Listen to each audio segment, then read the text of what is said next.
A lot is going on in America today where law enforcement and the communities that they serve is a very hot topic that everyone is looking to solve the problem of this relationship. The lack of trust and also the apparent abuse that takes place in communities of color that are directed by law enforcement. It's a long-standing problem. The follow-up to Ferguson is in a timeline that establishes a problem that began at one point but still continues today. Oftentimes in life, if we look at a chart, as a law enforcement officer, we spend a lot of time discussing a problem. We also spend copious amounts of time trying to understand a problem, and then at the end, we solve a problem. My career in law enforcement led me to a United States courthouse in Boston, Massachusetts. And there is an active case today that is on file trying to resolve this problem. My career in law enforcement, my beautiful wife, back in 1995, she pinned me on day one in law enforcement. It was a very proud day for us. 2009, I was honored at the Boston State House with the Top Cop Award for helping solve a crime of murder. Here it is, 2015, several years beyond my having blown the whistle in law enforcement. I'm a former law enforcement officer. Here I am at the United States Senate trying to go and discuss openly with the public the problem and the solution. I've also appeared on network news channels discussing that same problem, as well as advising the public what the solutions are to this problem. So, what is the problem?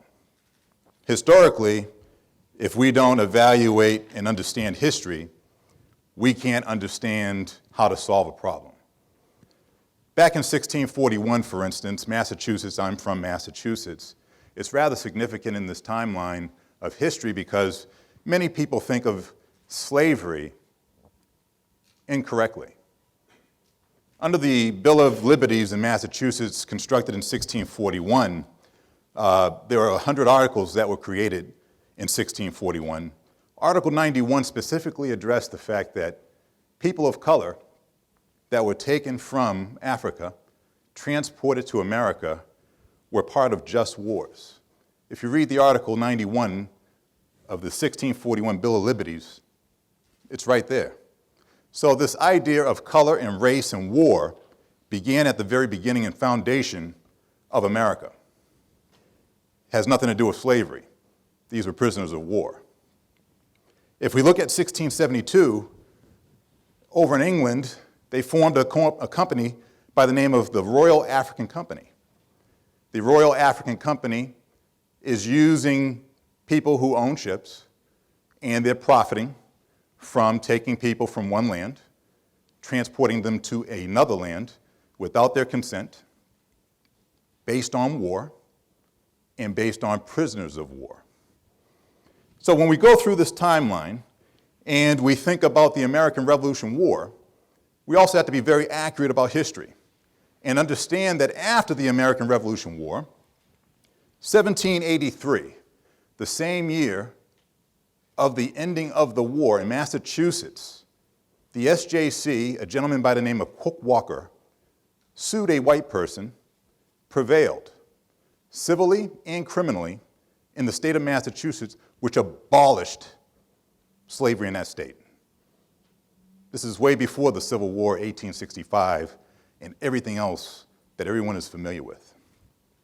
1791, the Second Congress of the United States that's formed after the American Revolution War says that every white male ages 18 to 45, every able-bodied white male, will possess a gun and control 100% of the black population. That's our history. This is, in fact, the first timeline of law enforcement in America by act of Congress. In 1862, the Militia Act Law of 1791, which prohibited any black person from possessing a firearm was relaxed by President Lincoln in 1862 because the Union was losing the Civil War to the South, the Confederate. So, to enlist more people, President Lincoln took it upon himself to relax the Militia Act, which had prohibited black people from possessing firearms, and allowed them to join the Union Army to fight for freedom. It's in our history. So when we think about the problem, we think about the long-standing understanding of this issue, and we think about solving problems, we cannot be ignorant to the history in America and our timeline. So that said, the original whistleblowers were the Aborigine and black people. They have, since the very beginning of this just war, been complaining. When you go to the archives in Harvard, in my hometown, in Boston, and in Cambridge, and you review the petitions that were filed on behalf of thousands of black citizens who were in this country complaining, using their voice, their speech, complaining about the unjust treatment, we can't ignore it. That is the First Amendment. When we think about Mr. Quoke Walker in 1783, who filed court cases because he was being abused, prevailed, and the SJC in Massachusetts declared that slavery would be abolished, we cannot ignore that timeline. So, although today we have freedom, liberty, and the pursuit of justice for all, we still have a major problem. And the problem still dates back to before my lifetime. So what did I file to actually solve this problem? In federal court in Massachusetts, I filed the first ever False Claim Act case against the police institution. What does that mean?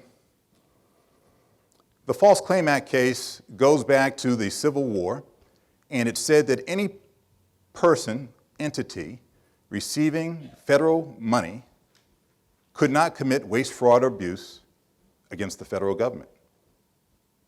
The police department since 1994, President Clinton was the president at the time, Congress passed a bill, the crime bill, afforded the Department of Justice certain powers.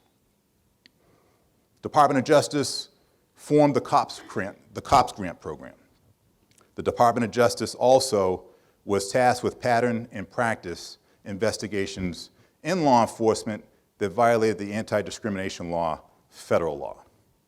Since 1994, police departments in the United States have received $15 billion of your money, my money.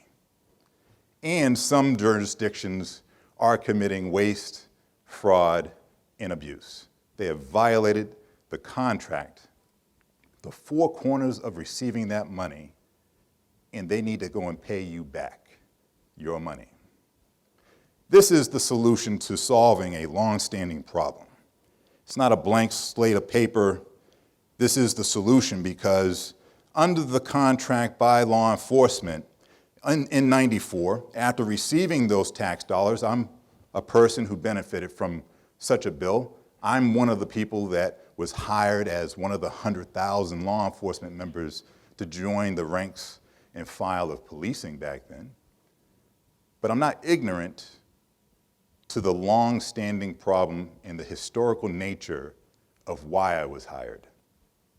As a black man, I joined the ranks of law enforcement because I understood before doing so there was disparity. I understood there was discrimination, and I also realized it was imperative that people like myself join to change a custom, practice, culture, custom that has been long-standing that the 1968 Kerner Report published says policing in America has by design control black people differently than white people. It violates the 14th Amendment. Since 1968, as a policy, the government then says, hey, let's create mass incarceration. Let's pour money into prisons, hiring more police officers, hiring more judges, hiring more prosecutors, hiring people to go and watch over members of society. But here goes the rub. Here goes the rub. It's been discriminatory. 1 in 3 black men are incarcerated today as a statistic, when in fact, if we looked at the broad spectrum of everyone that commits a nonviolent criminal offense, we are targeting one group and not all groups similarly. Therefore, law enforcement is not an equal opportunity enforcer. The Kerner report specifically says that the nation in 1968 in its findings, after 15,000 people were interviewed, that we were moving towards 2 nations, one white, one black, unequal justice. I understood all this when I joined law enforcement. I did my research. So as the problem solver, as the person who has now reached, or just about to reach his 50th birthday, after 28 years of blissful marriage to my wife, after raising 3 lovely children, I don't need to have them inherit this problem. So I'm working to solve it. The case is United States, I stand in the shoes of the United States government, you the people, versus the city of Brockton, all John Does. This past December, a federal judge in Massachusetts remarked to the defendants that A, I had filed a sledgehammer against the police institution, and that B, she then turned to myself and my team of lawyers and asked, what's the likelihood of other whistleblowers joining in this class action or potential class action? And we told her, other good cops who have inside information about waste, fraud, and abuse occurring in their jurisdiction, by all means can step up to the plate, open up their mouths, and join this action. You've never heard about this action, most likely, other than today. It's a novel approach to handling a long-standing problem. As the judge, quote unquote, said, a sledgehammer. What does that sledgehammer do? If I prevail, it actually sets a precedent. The precedent is that a municipality and a police department that are in receipt of your tax dollars have signed a contract that they won't violate the federal tenets of the anti-discrimination law under Title VI and other laws. They have to pay you back triple damages. Money talks. It's the only way to change the custom, culture, pattern, practice inside law enforcement is by making it very clear that since 1968, you've enjoyed 200,000 police officers were in America back in 1968. There's well over 1 million today. Law enforcement has enjoyed some of the best growth, best job security, because it's targeting people unfairly. It has to stop. So, moving forward, what I'm looking to try to do is to inform the public about what is filed. If you are now informed about what is filed, the conversation that needs to take place is those in law enforcement who are not serving and protecting people as they should are the people that should be terminated. If you are committing an act of violence, abusing the badge, violating the law, the Constitution, not only should you be terminated, you should be prosecuted. You should be jailed because, in my book, a criminal is a criminal. Doesn't matter if you're a cop. COP stands for Citizen on Patrol. So a citizen from the community elevated to the position of law enforcement is just a citizen. I've arrested cops. I've actually prosecuted them. And I've blown the whistle on them as well. That's how serious I am about the law. So I want to go and hopefully reach out to those good law enforcement officers that are out there trying to figure this thing out and have citizens, good citizens, realize the solution has to be that we incorporate the whistleblower cop to go and make sure that when we understand the problem and then we're spending time to correct the longstanding problem, that this issue has to involve every citizen that is concerned. That's what we have to do. So what is the next step legislatively? I've testified in Maryland a couple times, trying to afford good whistleblower cops First Amendment protections. What does that look like? That means that police officers, when they join the ranks and file of law enforcement agencies in their academy training, never receive any First Amendment training on how to blow the whistle on bad cops. So we have a system that we're training people for several months, and we haven't afforded them any procedural training on what their First Amendment rights are. That's an easy fix. The next issue, of course, becomes maybe it's time that we start thinking about the indemnification shield of law enforcement. You sadly are paying for all these officers that go out and commit a wrongful act against a citizen. You're paying for that in settlements. Maybe it's time that we consider the fact that law enforcement, like a doctor or a lawyer or someone else that's in a profession and has to purchase their own professional insurance, maybe it's high time that law enforcement officers purchase their own professional insurance for civil rights type of complaints. A, it affords us a third party that has to go and analyze whether or not law enforcement officers are abiding by the law, the Constitution, administrative procedure.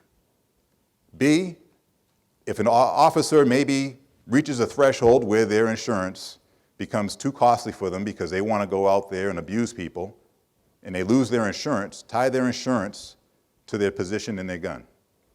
No insurance, no more law enforcement officer. This is where we need to go. Because today we have an us versus them mentality, and it can't be. Law enforcement are members of the community. The community is where law enforcement officers originate from. So with that, I hope that we all understand. You don't have to go and speak the truth and then by some in law enforcement be labeled anti-cop. I'm blue to the blood and core, but I'm also red, white, and blue. Thank you.